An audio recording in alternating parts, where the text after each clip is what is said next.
va? J'espère que vous allez bien. Alors aujourd'hui, on se retrouve pour une nouvelle vidéo sur ma chaîne YouTube à moi en fait.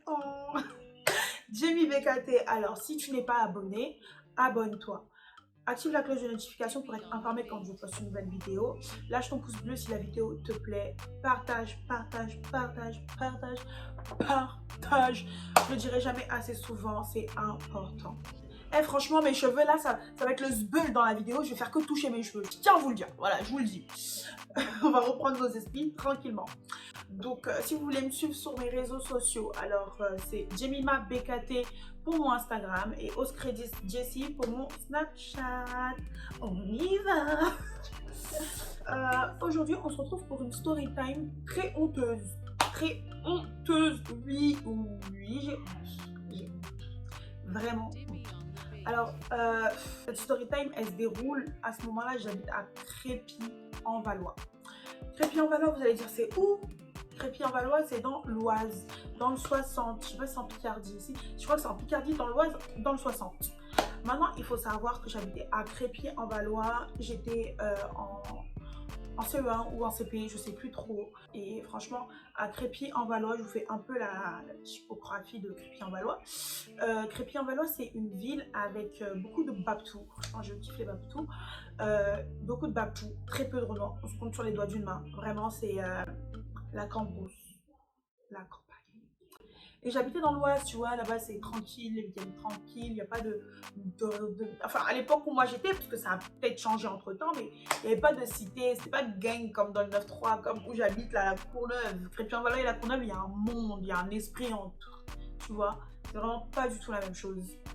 Et franchement, c'était cool, hein, franchement, une très bonne enfance, j'avais plein de potes, franchement j'aimais bien, j'aimais bien. Et quand j'étais au CP, j'étais en CP, voilà, je me souviens. J'étais en CP et tout, et c'était la mode des Diddle, les gars. Diddle, c'était waouh! C'est vraiment la mode des Diddle.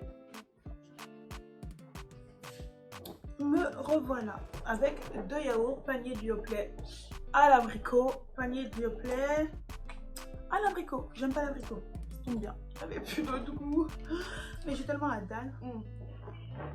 Et maintenant, c'est quoi? Toutes les filles, elles avaient du Diddle. Donc moi, je suis partie voir mon père. Je dis à mon père, non mais papa et tout, je veux des Diddle et tout. On m'a dit, pas de souci. Mon père, moi, quand j'étais petite, avec mes soeurs, on était des pourris gâtés. Mais vraiment pourris gâtés. Vraiment, c'était un délire. Comment ils nous gâtaient, c'était une matrix, frère. Franchement, ceux qui me disent, pas la bouche pleine,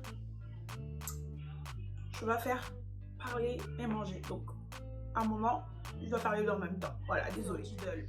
Diddle, ça coûtait cher pour ceux qui ont connu Diddle. Diddle, c'était tard, pas cher. C'était pas les... Non, c'était cher. C'était cher. Et mon père, il m'a acheté classeur Diddle. Cartable Diddle. Mais pas encore. Classeur, cartable. Et un crayon à papier, Diddle. Et une gomme Diddle. Gâtés. Et vous savez, quand on est des enfants gâtés, pour ceux qui ont été enfants gâtés un peu, moi j'ai juste été un tout petit peu gâtée dans ma vie. Ça m'a loupé. C'est bien, il a arrêté même. Parce que franchement, l'histoire, la chute de l'histoire, vu que nous les enfants gâtés, on n'est jamais assez gâtés. Vous connaissez, on n'est jamais assez rassasiés de la gâterie, on veut toujours plus, on veut toujours trop. Quand on a plus, ben, il y en a encore. Quand je ne sais pas assez, tu vois. Petite parenthèse, le classeur, je l'ai gardé jusqu'à longtemps. Je l'ai gardé archi longtemps, je crois que je l'ai jeté il n'y a même pas 2-3 ans, frère. Tellement, genre, je me suis dit, mon père, il m'a acheté, genre, mes caprices d'avant. Ma vie des Dubaïennes, ma vie d'artiste. Non, c'est quoi et tout, vu que ça suffisait pas. Mon père, il travaillait, tu vois. Et un jour et tout, c'était un samedi, je crois, il bossait. On était moi, ma grande soeur. Ma grande soeur et moi, on avait 3 ans d'écart, donc si j'étais en CP. Genre 6 ans ou 7 ans. Ma grande soeur, elle devait avoir 9 ou 10 ans. Et ma petite soeur et moi, on a 2 ans et demi d'écart. Donc elle devait avoir 4 ans et demi. Hein. Quand je vous dis les Kiri, là, le groupe, les Kiri des Blacks. Parce qu'il faut parler français là-bas, on était les seuls, limite les seuls Blacks, wesh. Il y avait 2-3 familles de Blacks et puis Khalas sur Basta, tu vois.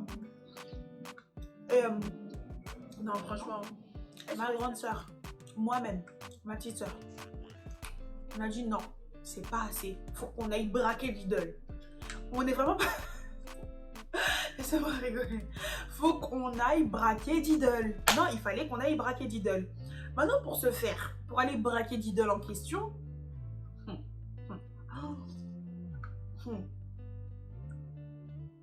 Me demandez pas pourquoi je mâche mon yaourt, il y a des morceaux. Pour aller braquer Lidl, on était munis de un cartable vide. Vous savez, les cartables ce qu'on met dans le dos là. C'était pas un cartable, un sac à dos. On avait chacune pris un sac à dos. C'était les sacs à dos de pique-nique. Quand il y avait les sorties, on avait besoin de sacs à dos de pique-nique. C'était dans la liste des fournitures scolaires. Le sac à dos de pique-nique là. Plat, quand je vous dis plat, on dirait que tu as repassé le sac à dos. C'est quand le sac il a pas de volume, vraiment il est plat. J'essaie de trouver une image sur internet pour vous imaginez la scène. Un sac très plat, vraiment plat. C'est ça on a pris. Non, c'est ça. On a pris des sacs plats, on a mis dans nos dos. On est parti dans le magasin de Lidl en question. C'était le sbeul. Tout ce qu'on voyait. Franchement, nous on est vraiment parti dans l'optique de... On y va, on met dans le sac, on se barre. Si quelqu'un fait le fou aussi, je me barre. Tu vois, vraiment dans le style de je me barre. Tu vois, à la famille, je me barre. Encore une chose, j'arrête et je me barre. Et je me barre. Ok? On a mis dans le sac les classeurs, les stylos, les tout ce que tu pouvais trouver de Lidl dans le sac. En tout cas pour ma part, moi je sais pas ce que les autres ont mis dans leur sac, mais moi j'étais vraiment venue braquer Lidl. Je ne rigolais pas à ce moment-là, il n'y avait pas de rigolade. Je braquais Lidl, tu vois. Les dessins animés ça monte à la tête les gars. Ok les cafards. Je mets tout dans le sac. On se sentait super intelligente hein. Vraiment on a tout mis dans les sacs tranquille. À la vue de tout le monde. Même pas chercher à se cacher. À la vue de tout le monde dans les rayons, tac dans le sac, vas-y, tranquille, tac, tac. Comme si c'était ma boutique, comme si on était en partenariat avec la boutique, quoi. Tout dans le sac, tranquille. Ça allait vous péquille, dites-moi. Même si, une fois qu'on a chacune choisi nos rayons, qu'on a fini de faire nos courses, on a fini de concrétiser le partenariat, faut appeler ça comme ça, on sort de la boutique. On sort de la boutique tranquille, ouais, on a réussi. Tac. Et pour les bégatés. Une dame qui vient, excusez-moi mesdames, vous venez avec nous? Mais tu sais, vraiment les racistes puissance 10. Elle aurait pu dire, ouais, non, c'est des enfants et tout, ils sont inconscients, ça se voit qu'ils sont bêtes. Regardez-moi ces os, bah, ils viennent, ils volent en plein rayon devant nous, sous nos yeux, et ils partent comme si c'était gratuit.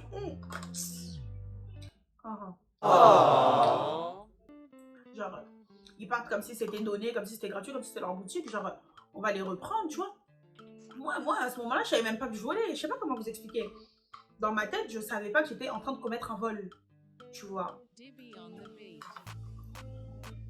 J'étais juste venue récupérer mes Lidl et je me cassais chez moi. Elle nous a mis. Elle a dit, attendez, il y a des gens qui vont venir vous chercher. Donc, on s'est assis, on balançait nos pieds comme ça. Tu sais, quand tu balances tes pieds comme ça. On était là, on rigolait, on balançait nos pieds, ouais, les gens ils vont venir nous chercher. On a fait le braquage, maintenant il y a un taxi, on va nous raccompagner à la maison. C'est très contente. Si seulement. Si seulement. Et maintenant c'est quoi et tout? Laissez-moi ouvrir le deuxième. Oh, derrière notre lait, il y a une coopérative appartenant à ces 11 800 producteurs de lait adhérents. Bah, c'est bien de savoir que derrière leur lait, bah, il y a des coopératives hein, appartenant à des 11 800 producteurs de lait adhérents, quoi. C'est important de le savoir, vraiment. Je sais pas qu'est-ce qu'on aurait fait si on n'aurait pas eu cette information-là, tu vois. C'est très très bien. On reprend la story time. Et bref et tout. Donc, ces messieurs en tenue viennent nous récupérer. Il faut savoir qu'à Crépy-en-Valois, c'est pas la Popo. C'est pas la Playmobil. C'est pas le 17, ma gueule. C'est les gendarmes. C'est les gendarmes, oui, t'as très bien entendu ma poule. Oui, vous avez compris la fafa. C'est les gendarmes. Donc il y a 3 mecs. Non mais il faut arrêter. En plus, c'est là-bas, vu que c'est des racistes, ils font pas les choses petites. Donc 3 enfants de 10 à 4 ans et demi, ils viennent voler. Ils savent même pas qu'ils volent à la base. Vous leur apportez 3-4 gendarmes. Franchement, vous pensez qu'on allait vous mettre des balayettes, qu'on allait faire quoi? Nous, comme des autres, on suit. À ce moment-là, on suit. On sait même pas ce qui se passe. On arrive au poste de gendarme. C'est pas un poste de police, c'est le gendarme. Logique. On arrive au poste de gendarme. Il commence à nous crier dessus. Ouais, vous pensez que c'est normal ce que vous avez fait? Nanana, vous êtes des voleuses. Oh, mon cœur il battait la chamade. Et adrénaline, j'avais tellement peur, la grosse peur de toute ma vie, frère. Vraiment une énorme peur. Ouais, vous êtes des voleuses, nanani, nanana. Vous allez prendre l'avion, vous allez retourner dans votre pays. Et moi, j'étais là en mode, c'est quoi mon pays? Moi, c'est la France. Je comprends pas, tu vois. Et j'ai des souvenirs flous que sur le tableau, ils avaient fait la carte de l'Afrique et tout. Des trucs comme ça. Genre, c'était pas gentil. Vraiment, c'était pas. Après, vous allez dire, ouais, mais vous avez volé, vous vous attendez à quoi? J'avais 6 ans, les gars. 6-7 ans max, tu vois. Je m'attendais à quoi? Qu'on me serve un thé, qu'on m'offre de petits gâteaux, qu'on me dit, prends ton jus, ton père, il va venir. Bref. Mon père, il t'a fait et tout, il finissait archi tard. Il finissait vers les coups de 22 h, un truc comme ça. Le temps, il arrive et tout. Que des menaces. Et tout, des trucs qui font archi flipper. Mon père, il arrive, je sais pas ce qui se passe. Il nous récupère, il nous parle pas. Sur tout le trajet. J'aurais su, je me serais cachée pour voler. Non, je rigole. Non, mais j'aurais su que je volais, je l'aurais pas fait, tu vois. Moi, pour moi, je venais me servir et je rentrais chez moi. Mon père, quand il est venu, je commençais à comprendre. Après m'être fait hurler dessus que ce que j'avais fait, c'était pas bien, tu vois. Et je pense peut-être qu'aussi, c'était leur mission de nous faire comprendre que ça ne se fait pas, tu vois. Et ils se sont dit, putain, on voit qu'il y a du grand banditisme en eux, tu vois. Et ils ont vraiment essayé de nous faire comprendre, je pense que c'était pas bien, que genre on se fait crier dessus, que genre si tu fais ça, bah on va te gronder et que tu vas pas être contente, tu vois. Mon père, il est arrivé, il nous a pas parlé, il a dit. Je suis vraiment très énervée. Là en mode, ça va barder et tout. Je sais qu'il n'avait pas eu le temps de faire à manger et tout. Il est parti récupérer des pizzas. Moi j'étais là en mode, trop bête. J'avais pas saisi que ce que j'avais fait c'était mal. On est rentré à la maison. On a mangé. On est directement parti dormir. Franchement, quand j'avais saisi que c'était pas bien, je me suis dit, on va se faire ramasser. Il va nous démarrer. Dans ma tête, c'était en mode, il va nous enclencher le daron. Mais mon daron, c'est pas un mec qui tape. Il a jamais levé la main sur moi et mes soeurs. Même un petit truc comme ça, il a jamais fait, tu vois. C'est vraiment quelqu'un qui parle, qui explique, qui prend le temps, tu vois. Et il nous a pas tapé. Il a rien fait. On s'est allongé, on a dormi. Le lendemain, il nous a pris, il a commencé à nous dire que ouais, ça ne se fait pas. C'est pas bien. Que genre, moi, je suis là, je vous donne tout ce que vous avez besoin. Donc, vous n'avez pas besoin d'aller dans le magasin et prendre. Parce que quand on prend, c'est pas... Genre, il nous a vraiment expliqué tel un papa, tu vois. Que quand on prend, on paye pas, et bah c'est du vol, nanana. Et franchement, la pire de ma vie.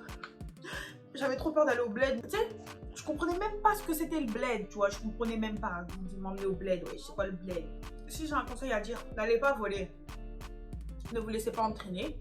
Je dirais pas dans cette histoire qu'on s'est fait entraîner ou je me suis fait entraîner ou mes soeurs se sont fait entraîner par moi.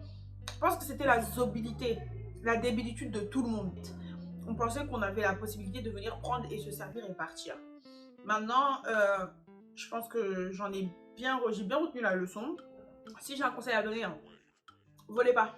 Si t'as pas, tu vas pas prendre. Si t'as pas, ça veut dire que ce que aux anangote. Si c'est pas à toi, c'est pas à toi. Si t'as pas, tu vas pas mourir. Et franchement, les caprices d'enfants gâtés, là, j'espère que mon enfant ne fera pas ça. Parce que là, moi je vais pas réagir comme mon père. Hein. Moi je vais la sabattre. Et franchement, un vol stupide, un vol très bête. Un vol, j'en perds même mon latin. Un vol qui a ni queue ni tête, ni début ni fin, tu vois. Un vol débilos. On arrive à la fin de la story time. Je suis toujours pas à la fin de mon yaourt. J'espère que la vidéo vous aura plu. Désolée d'avoir mangé, j'avais trop faim. Vraiment désolée. J'avais trop faim.